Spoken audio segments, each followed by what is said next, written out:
എൻ്റെ പേര് Mary Xavier. ഞാൻ പുതിയതുറ തിരുവനന്തപുരം ജില്ലയിൽ നിന്ന് വരുന്നു. ഞാൻ മെയ് മാസം ഇവിടെ വന്ന ഉടമ്പടി എടുക്കുവാനായിട്ടല്ല ഇവിടെ വന്നത്. എൻ്റെ ചേച്ചിയുടെ മക്കളെ കെട്ടിച്ചു കൊടുത്ത സാമ്പത്തിക ബുദ്ധിമുട്ട് കാരണമാണ് ഞാനിവിടെ വന്നത്. അന്നിവിടെ എനിക്ക് പ്രാർത്ഥന കൂടുവാൻ പറ്റിയില്ല. റോഡിൻ്റെ ഏറ്റവും പുറകിലായിട്ട് ഹൈവേയിൽ നിന്നുകൊണ്ടാണ് ജനലക്ഷങ്ങൾ കൊണ്ട് തിങ്ങി നെരുങ്ങി നിൽക്കുവാൻ പോലും ഇടം കിട്ടാതെ ഇവിടെ നിൽക്കാൻ പോലും പറ്റാത്ത സ്ഥലത്താണ് ജനങ്ങൾ നിൽക്കുന്നതെന്ന് മനസ്സിലായി.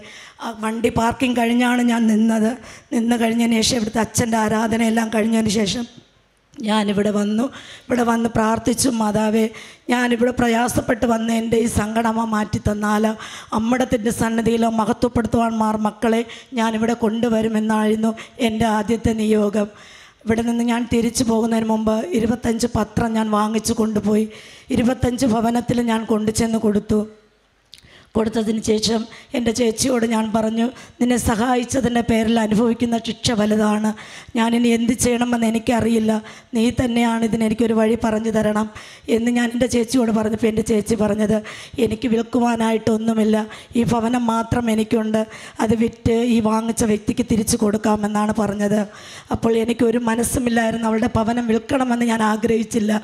കണ്ണുനീരോട് ഞാൻ പറഞ്ഞു, നീ ഇത് വിൽക്കണ്ട, എങ്ങനെയെങ്കിലും നീ അത് മറിച്ച് ആ വ്യക്തിയെ സഹായിച്ചാൽ എൻ്റെ കുടുംബത്തിൽ സമാധാനത്തോടെ ഞാൻ ജീവിക്കുമെന്നായിരുന്നു ഞാൻ അവളോട് പറഞ്ഞത്. അത് പറ്റില്ല, എന്നെക്കൊണ്ട് ഈ കടം വീട്ടാൻ പറ്റില്ല. 15 ലക്ഷം രൂപയാണ് ഞാൻ അവളെ സഹായിച്ചത്. അവൾ 15 രൂപ പോലും എനിക്ക് തരാതെ ഉള്ള വിഷമം 7-8 മാസം കൊണ്ട് പലിശ കൊടുക്കുവാനും നിവർത്തിയില്ലാതെ ഞാൻ ഒത്തിരി ബുദ്ധിമുട്ടി. വീട്ടിൽ അതിൻ്റെ പേരിൽ ഒത്തിരി പീഡകളൊക്കെ ഞാൻ അനുഭവിക്കേണ്ടി വന്നു. എന്നിട്ട് അവൾ എന്നോട് പറഞ്ഞു, ഈ ഭവനം നീ എടുത്താൽ മതി, പുറത്ത് കൊടുക്കണ്ട. ഞാൻ പറഞ്ഞു, ഇത്രയും പൈസ കൊടുത്ത് എനിക്ക് ഈ ഭവനം വേണ്ട, എനിക്ക് തന്നെ ഒരു കുഞ്ഞു ഭവനമുണ്ട്, ഒരു മുറിയാണെങ്കിലും 22-ഉം 18-ഉം വയസ്സുള്ള മക്കൾ ഞാനും ആ ഒരു മുറിയിലാണ് താമസിച്ചിരുന്നത്. അപ്പോൾ അവൾ എന്നോട് പറഞ്ഞത്, പുറത്ത് വിൽക്കുന്നില്ല, ഇത് നീ തന്നെ വാങ്ങണം, നീ വാങ്ങിച്ച് അവിടെ നീ തന്നെ താമസിക്കണമെന്ന് അവൾ എന്നോട് പറഞ്ഞു. ഞാൻ സമ്മതിച്ചു.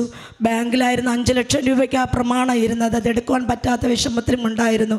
അതെങ്ങനെയോ ഞാൻ എടുക്കുവാനായിട്ട് 7-ാം ദിവസം ഞാനിവിടെ 35 മക്കളെ ഉടമ്പടി എടുക്കുവാനായിട്ട് ഞാനിവിടെ കൊണ്ടുവന്നു.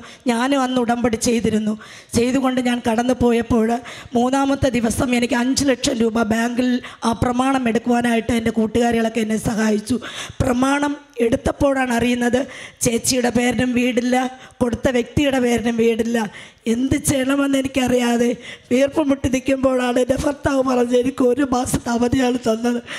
ജൂൺ മാസം 30-ാം തീയതിക്കുള്ളിൽ ഈ പ്രമാണം എൻ്റെ പേര് നീ എഴുതിയില്ലെങ്കിൽ നിന്നെ ഞാൻ ഡൈവേഴ്സ് ചെയ്യുമെന്നായിരുന്നു ലാസ്റ്റത്തെ തീരുമാനം.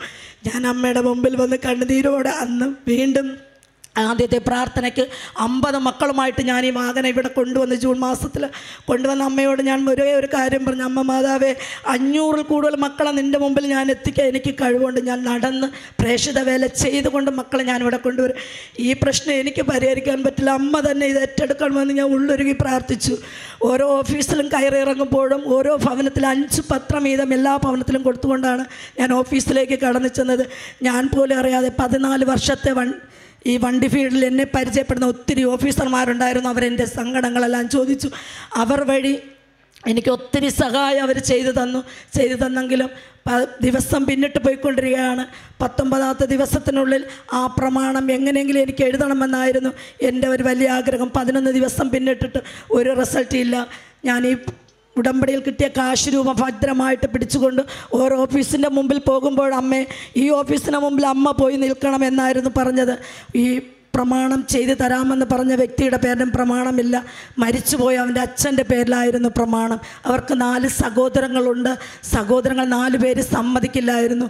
ഞാൻ കണ്ണുനീരോടെ വന്ന് മധ്യസ്ഥ പ്രാർത്ഥനയ്ക്ക് എഴുതി പ്രാർത്ഥിച്ചിട്ട് കടന്നുപോയി. ആ 4 പേരുടെ ഭവനത്തിൽ ഞാൻ ചെന്ന് എൻ്റെ അവസ്ഥ പറഞ്ഞപ്പോൾ അവർ 4 പേര് ഓരോ ഭവനത്തിൽ ചെല്ലുമ്പോഴും ഞാൻ ഈ കാശ് രൂപ മുറുകെ പിടിച്ചുകൊണ്ടായിരുന്നു പോയത്. അവിടെ ചെന്ന് കണ്ണുനീരോടെ പറഞ്ഞതിൻ്റെ ഫലമായിട്ട് അവർ 4 പേരും എനിക്ക് ഈ പ്രമാണം എഴുതിത്തരുവാനായിട്ട് സമ്മതിച്ചു. മരിച്ചുപോയി അവരുടെ 3 സഹോദരങ്ങളുടെയും അച്ഛൻ്റെ അമ്മയുടെ ഡെത്ത് സർട്ടിഫിക്കറ്റ് ഹാജരാക്കുമെന്ന് പറഞ്ഞു. വർഷങ്ങൾ കഴിഞ്ഞ് അവരുടെ ഡെത്ത് എങ്ങനെ ഞാൻ കണ്ടുപിടിക്കാനെന്ന് പറഞ്ഞ് ഒത്തിരിയേറെ വിഷമിച്ചു.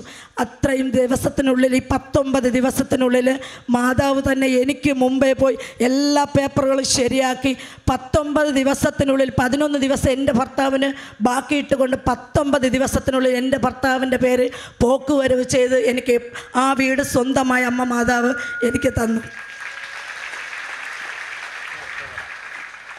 12 വർഷം എനിക്ക് നട്ടല് വേദനയാണ്. ആയുർവേദ മരുന്ന് മാത്രമേ ഞാൻ ഉപയോഗിക്കാറുള്ളൂ. ഇംഗ്ലീഷ് മരുന്ന് എൻ്റെ ശരീരത്തിന് അലർജിയാണ്. ഡിസ്ക് പൊട്ടിയാണ് ഇരുന്നത്. ഈ ഹൈവേയിൽ കൂടി യാത്ര ഇത്ര ചെയ്ത് വന്നാലും പെട്ടെന്നൊരു ക്ഷീണമുണ്ടാകും. ഇന്ന് കൃപാസനത്തിലെ എല്ലാ പ്രോഗ്രാമിലും 6 പ്രോഗ്രാമിലും 400 പരം മക്കളെ എനിക്കിവിടെ കൊണ്ടുവരാൻ 7-8 വാഹനമാണ് ഞാനിവിടെ ഓരോ മാസവും കൊണ്ടുവരുന്നത്. ഈ 90-80 കിലോമീറ്റർ താണ്ടിയാണ് ഞാൻ ഈ വാഹനം ഓരോ മാസവും മക്കളുമായി കടന്നു വരുന്നത്. ഇന്ന് വരെയും ആ നട്ടലിൽ എനിക്കൊരു വേദന പോലും അമ്മ മാതാവ് എനിക്ക് തന്നിട്ടില്ല. പരിപൂർണ സൗഖ്യം തന്ന് കൂടുതൽ ആരോഗ്യത്തോടു കൂടി പ്രേക്ഷിത വേല ചെയ്യുവാൻ എന്നെ കർത്താവ് അനുഗ്രഹിച്ചു.